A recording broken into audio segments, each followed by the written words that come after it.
Fruit cake বানানোর জন্য প্রথমে এখানে একটা বড় ডেস্কের মধ্যে কিছুটা বালি দিয়ে তার মধ্যে স্ট্যান্ড বসিয়ে ঢাকা দিয়ে এটাকে গরম হতে দেব।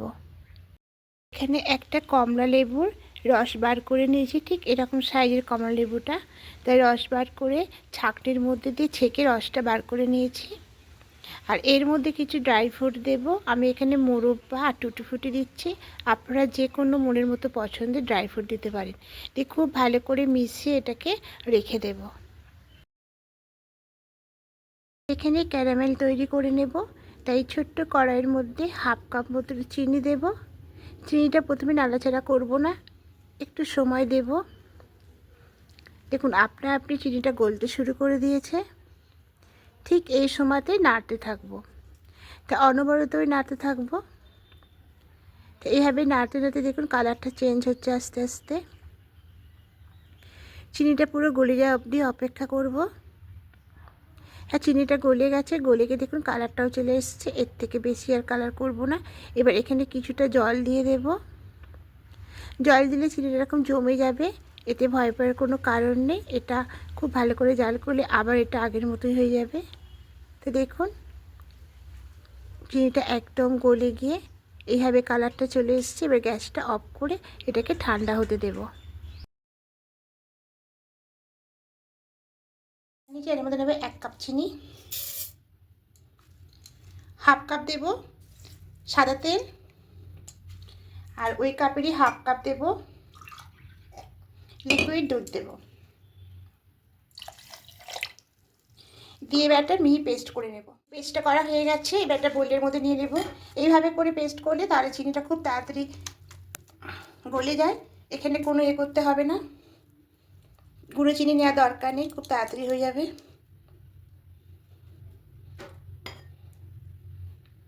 এতে অনেকটা লেগে আছে, আমি একটু লিকুইড দুধ দেব এর মধ্যে।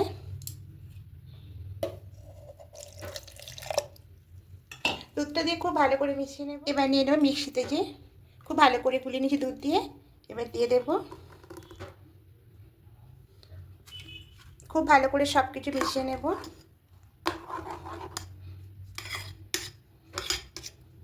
হ্যান্ড উইস্কে করে মেশাবো।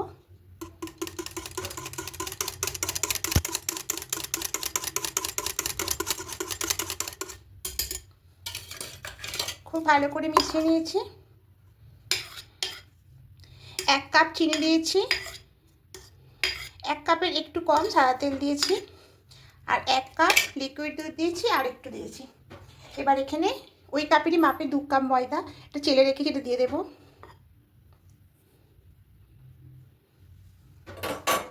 দিয়ে খুব ভালো করে মিশিয়ে নেব। এবার আস্তে আস্তে করে মেশাবো।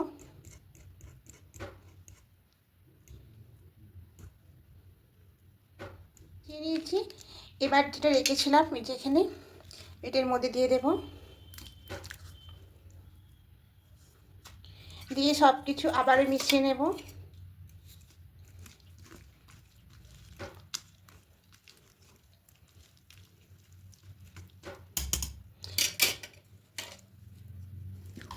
প্রথমে এভাবে করে সবটা মিশিয়ে নেব।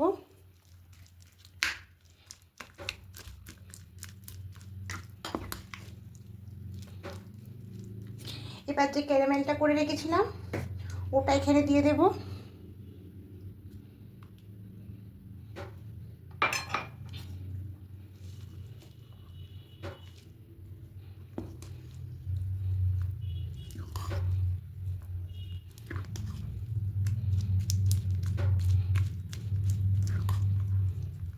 প্রথমটা খুব ভালো করে মিশিয়ে নেব। দেখুন খুব ভালো করে মিশিয়ে নিয়েছি। জায়গাটা একটু ছোট হয়ে গেছে বলে তাই, আর এটা খুব পাতলা হবে না, এরকম ঘনই রাখতে হবে। এবার এখানে সামান্য পরিমাণে লবণ দেব। এবার লবণটা দিয়ে খুব ভালো করে মিশিয়ে নেব। এভাবে আস্তে আস্তে করে মেশাতে হবে, ঠিক এই এক পাশ দিয়ে ঘুরিয়ে ঘুরিয়ে।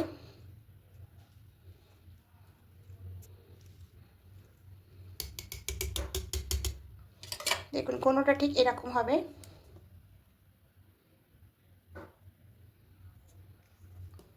এরকম পড়বে, এরকম রাখতে হবে।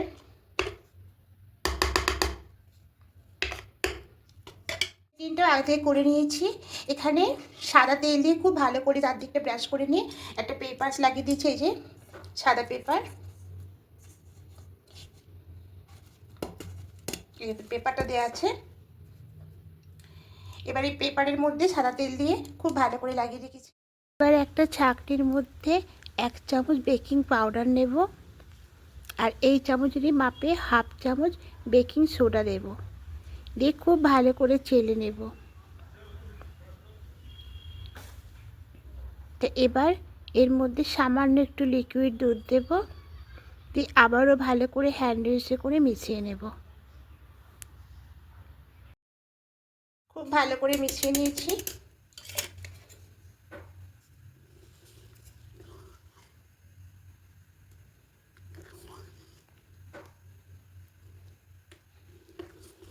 ঠিক এরকম কোনো রাখতে হবে।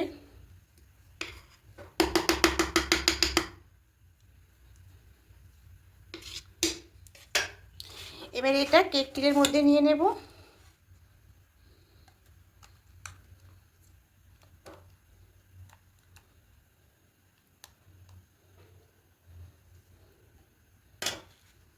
সবটা নিয়ে নিয়েছি, খুব ভালো করে ঠুকে নেব। চারদিকটা সমান করে নেব, এভাবে ঠুকে নিলে তাহলে বাতাসটা ঢুকবে না। কেকের ব্যাটারটা একদম রেডি হয়ে গেছে। এটা খুলে নেব। এবার কেক টিনটা আস্তে করে এর মধ্যে বসিয়ে দেব।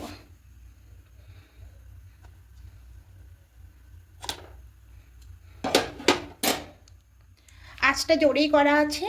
এবার আবার ঢাকা দিয়ে দেব। ঢাকা দিয়ে এটা 20 মিনিট রেখে দেব। এবার ঢাকাটা খুলে নেব। এবার গ্যাসের আঁচটাকে একটু কমিয়ে দেব, দিয়ে এখানে কিছু ড্রাই ফ্রুট আছে দিয়ে দেব।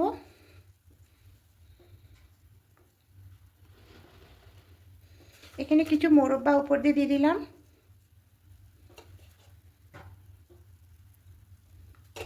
টুটি ফুটি দেব।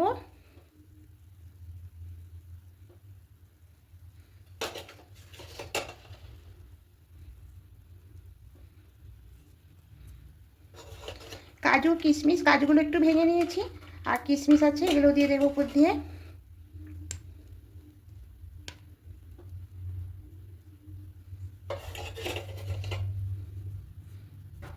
আর এই যে 20 মিনিট রেখেছিলাম, এবার গ্যাসের ফ্লেমটাকে কমিয়ে দিয়ে মিডিয়াম ফ্লেমে ঢাকা দিয়ে আরও 10 থেকে 15 মিনিট খুলে নেব। দেখুন কেকটা একদম হয়ে গেছে, দেখেই মনে হয়ে গেছে। তবু আমি একটা কাঠি দিয়ে দেখে নেব। দেখুন কেকের গায়ে কিছুই লাগছে না। এবার গ্যাসটা অফ করে দেব।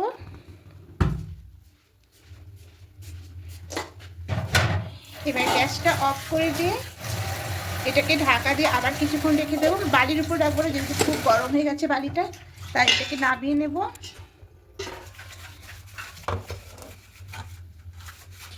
এখানে রেখে ঢাকা দিয়ে আর এবার ঠান্ডা হতে দেব। এবার কেকটা ঠান্ডা হয়ে গেছে। এবার একটা থালা থেকে ডিমোল্ড করে নেব।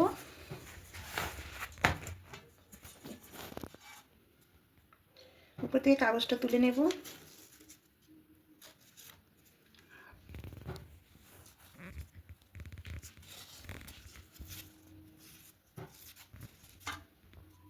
এটা উল্টে নেব। দেখুন কতটা সুন্দর হয়েছে, কেটে দেখাচ্ছি।